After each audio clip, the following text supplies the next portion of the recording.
성탄의 기쁨이 성도님들 위해 충만하시기를 기원합니다. 메시아의 예언을 가장 많이 한 예언자가 있는데 그 사람은 이사야 선지자입니다. 그리스도의 탄생에 앞서서 이 그리스도에 대한 구체적인 예언들을 500여 년 전부터 한 사람입니다. 이 이사야를 통해 주어진 예언의 말씀들이 다 정확하게 실현되었음을 우리가 알 수 있습니다. 우리 옆 사람과 한번 인사합시다. 메리 크리스마스.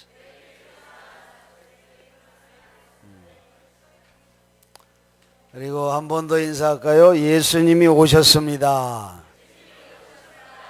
예수님이 오셨습니다. 그리고 한 번 더 인사합니다. 예수님이 다시 오실 것입니다. 그렇습니다. 이사야 선지는 이렇게 오실 메시아에 대해서 예언을 했는데 그 메시아의 이름을 세 가지로 예언했어요.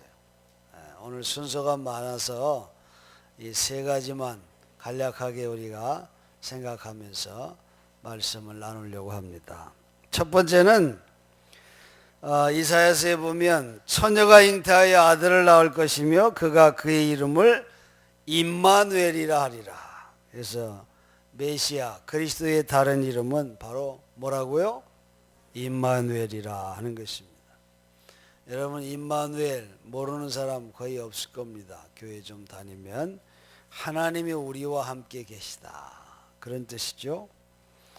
그래서 이 마태복음 기자가 바로 이사야의 이런 예언을 이용해서 이미 계획된 하나님의 생각이 아기 예수의 탄생으로 이루어졌다고 우리에게 증거하고 있습니다.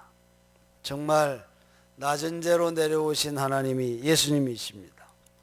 정말 우리와 함께 계시고자 우리 곁에 오신 분이 바로 예수님이십니다. 그렇기 때문에 이 예수님의 탄생은 정말 인류 역사에 두 번도 없는 최고의 사건이 아닐 수가 없다고 하는 것입니다. 거룩하신 하나님이 연약한 인간의 육신의 몸을 입고 우리 죄인들 곁에 어깨를 나란히 하셨다는 겁니다. 우리의 아픔과 고통을 예수님께서 안아주시려고, 우리의 슬픔과 눈물을 예수님도 함께 지녀주시려고, 우리의 고독과 불안을 예수님도 똑같이 당신의 피부로 느끼시고 함께 하시려고 마구간 짐승의 밥통에 누이셔 이 세상에 오셨다고 하는 것입니다. 성경에 보면 예수님은 이 세상에서 오시자마자 피난길에 올라야 했습니다. 헤롯 왕이 그 당시 2살 먹은 이 밑에 사내 아이를 다 죽이라고 명령했기 때문에 피해야 했습니다. 또한 예수님은 우리가 아는 것처럼 아버지가 목수였기에 또 그 아버지가 너무 일찍 돌아가셨기에 누추한 목공의 노동자로 가장의 역할도 감당하면서 그렇게 어린 시절을 땀 흘려서 그래야 먹고 살 수 있는 그런 시절을 예수님이 보내기도 했죠. 또 많은 유혹과 오해와 비웃음과 욕설과 배신과 또 십자가의 매맞음과 조롱과 사형틀까지 그것을 다 안고 지셔야 했던 바로 그분이 예수님 임마누엘, 우리와 우리 곁에 계신 하나님의 모습인 것을 우리가 알 수 있습니다. 이 작곡가 맨델스존의 가문에 전해지는 사랑 이야기가 있어요. 그 할아버지 맨델스존의 할아버지인 모세 맨델스존, 그 사람은 이 꼽추였다 그럽니다. 꼽사등이었는데 한 여자를 무척 사랑했어요. 짝사랑했어요. 그 근데 그 여자가 너무 미녀고, 그래 정말 이 곱사등이의 사랑을 수락하기가 불가능한 그런 여인이었습니다. 더군다나 그 여자는 함부르크의 부유한 실업가의 딸이었습니다.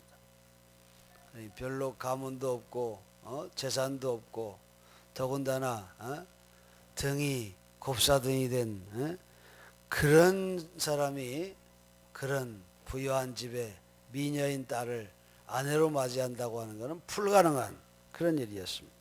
그런데 이 곱사등이 총각이 용기를 내어가지고 그 여인에게 사랑을 이렇게 고백했습니다. 하나님께서 내 등을 곱사등이로 만든 것은 특별한 것을 지우게 하시기 위해서입니다.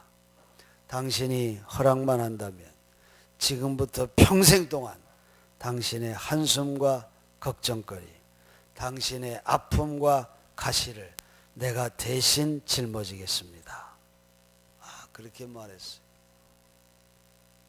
그 말을 듣고 이 처녀는 3개월 후에 곱사등이 모세 멘데스 종과 결혼을 했다고 하는 그런 얘기입니다. 여러분, 이것도 참 놀랍지만 정말 이 세상에 가장 놀랍고 가장 귀한 축복은 바로 임마누엘의 축복입니다.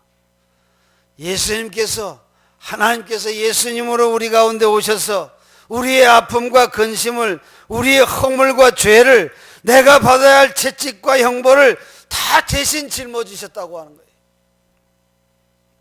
여러분, 이 임마누엘의 주님의 축복이 얼마나 큰가.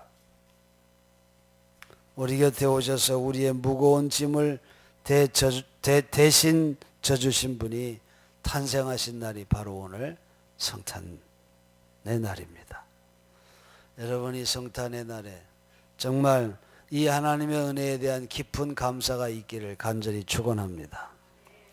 임마누엘이 되신 예수님은 베들레헴에 태어났다가 역사 속에서 사라지신 분이 아닙니다. 지금도 살아계셔서 우리와 함께 계신 분입니다. 우리의 짐을 함께 져주시고, 근심이 있는 자에게도, 마음의 평화가 깨진 자에게도, 짐이 너무나 무겁다고 생각하는 그런 사람에게도 임마누엘로 우리 곁에 오셔서 우리의 고통을 함께 지시겠다고 말씀하시는 그런 예수님이 오신 날, 그날이 바로 오늘 성탄의 날입니다. 여러분, 정말 이 주님의 팔 벌려 여러분 곁에 오신 주님을 향해 여러분도 온 마음을 다해 예수님께 나아가시기를 간절히 축원합니다. 나는 할 수 없지만은 하나님이 함께 하시면 모든 것이 할 수 있습니다. 우리는 약하지만은 임마누엘의 주님이 나와 함께 하신다면 내 나쁜 습관도 고칠 수 있습니다. 나는 두렵지만은 임마누엘 주님이 우리와 함께 한다면 걱정할 것이 없다고 하는 사실입니다. 여러분, 기억하세요. 성탄은 하나님이 여러분 곁에 오신 날임을 기억하시기 바랍니다. 예수님의 두 번째 이름은 구원자라고 하는 이름을 가지고 있습니다. 이사야서 62장 11절에 보아라, 주께서 땅끝까지 선포하신다. 딸 시온에게 일러주어라, 너희의 구원자가 오신다. 그 이름 예수라고 하는 이름에는 바로 구원자의 뜻이 있습니다. 예수라고 하는 이름 자체가 하나님이 구원하신다, 그런 뜻이죠. 여러분, 그리스도는 구원자이십니다. 물에 빠져 절망 중에 허우적거리는 자를 누가 와서 건져내서 생명을 찾아주듯이 그리스도는 우리를 건져낼 구원자로 이 세상에 오신 분이라고 하는 거예요. 여러분은 내가 무엇으로부터 건짐을 받아야 하는지, 왜 나에게 구원자 곧 예수가 필요한지 생각해 본 적이 있습니까? 이사야 선지자는 구원자의 역할을 그렇게 말합니다. 포로된 자에게 자유를 선포하고 갇힌 자에게 석방을 선언하는 것. 구원을 그렇게 설명해요. 여러분, 우리의 욕심, 거기에서 우리가 해방되고 우리의 시기와 미움에서 우리를 자유케 하고 정말 지울 수 없는 죄의 압박에서 우리를 깨끗하게 지우시고 석방해 주시는 분, 그분이 바로 구원자 예수님이시라는. 여러분, 이 은혜를 주시려고 오신 날, 그날이 바로 성탄입니다. 감사해야 되지 않겠습니까? 구원자는 우리에게 그렇게 초청하잖아요. 목마른 자야, 다 나와라. 다 나와라. 또 예수님께서도 내가 주는 물을 먹는 자는 영원히 목마르지 않을 거다. 내가 주는 물은 그 사람 속에서 영생에 이르게 하는 샘물이 될 거다. 그렇게 말합니다. 또 이사야는 구원자 메시아를 가리켜서 이렇게 예언해요. 어둠 속에 헤매던 백성이 큰 빛을 보았고 죽음의 그림자가 드리운 땅에 사는 사람들에게 빛이 비춰진다. 여러분, 흑암에서 건져내서 광명한 삶으로 옮겨지는 것이 바로 구원입니다. 구원이에요. 예수님이 없다면 우리는 흑암에서 헤맬 수밖에 없는 그런 존재들이었다는 거 아닙니까? 그렇습니다.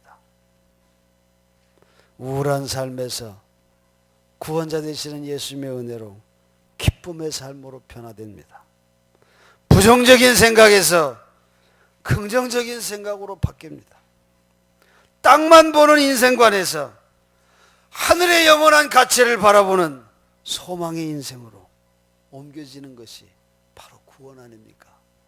이 구원을 주시려고 오신 날, 이 날이 바로 성탄의 날입니다. 끝으로 이사야는 장차 오실 예수님의 이름을 평화의 왕이라 그렇게 부르고 있습니다. 한 아기가 우리에게 태어났다. 우리가 한 아들을 얻었다. 그는 우리의 통치자가 될 것이며 그 이름은 기묘자 모사, 전능하신 하나님, 영존하신 아버지, 평화의 왕이라 불릴 것이라. 그렇게 예언하고 있어요. 여러분, 예수님이 이 땅에 오셔서 하실 일이 바로 평화입니다. 그리스도의 목표가 평화라고 하는 거예요. 하나님과 우리와의 막힌 담을 허시고 평화를 이루어 주시고자 오신 분이 예수님이시죠. 그래서 주님의 탄생을 축하하는 천군 천사의 노래도 가장 높은 곳에서는 하나님께 영광이요 땅에서는 주께서 기뻐하시는 사람들에게 평화로다.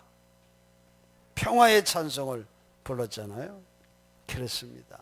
하나님과 우리와의 사이에 막힌 담을 허실 뿐만이 아니라 너와 나의 막힌 담도 허시러 오신 분, 그분이 예수님이시죠. 예수님께서 이렇게 말씀하셨죠. 평화를 이루는 사람은 복이 있도다. 그들이 하나님의 자녀라고 불릴 것이다. 여러분, 평화의 왕으로 오셔서 우리를 구원해서 우리가 하나님의 자녀가 됐습니다. 그럼 우리는 마땅히 하나님의 자녀라고 불릴 자는 평화를 만드는 사람들이 돼야 된다고 하는 것을 우리가 오늘 기억하지 않을 수 없습니다. 여러분이 성탄의 기쁨을 소유한 여러분, 여러분의 가족 안에 주님의 평화가 충만하기를 간절히 축원합니다. 그래야 기독교 가정이에요. 그래야 기독교 가정이에요. 평화를 이루는 사람, 그 사람이 바로 하나님의 자녀인 것입니다. 여러분, 그리스도의 몸된 교회 안에서 성도들 간에 예수의 평화를 회복하는데 힘쓰는 여러분이 되시기 바랍니다. 그래야 평화의 왕으로 오신 그리스도의 제자들의 모습이 바로 그런 모습입니다. 여러분, 이 나라와 이 민족에, 이 세계에 평화가 이루어지기를 기도하는 여러분이 되시기 바랍니다.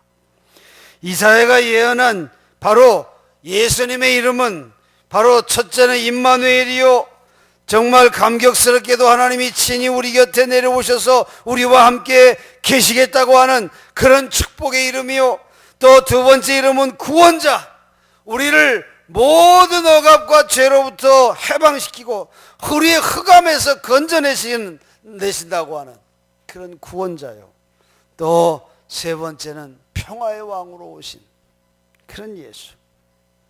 여러분, 주님이 우리 안에 오시면 우리 안에 평화가 이루어지는 것이고, 그 평화가 이루어진 하나님의 자녀는 가는 곳곳마다 평화의 사도들이 되어야 한다고 하는 것, 그것을 오늘 성탄 그 이름을 예수라 하라 하는 예수의 이름 속에 포함된 하나님의 축복인 것을 여러분 오늘 꼭 기억하시고, 이 축복 속에 하나님께 영광을 돌리는 복 있는 삶이 여러분의 삶이 되시기를 제 이름으로 간절히 축원합니다.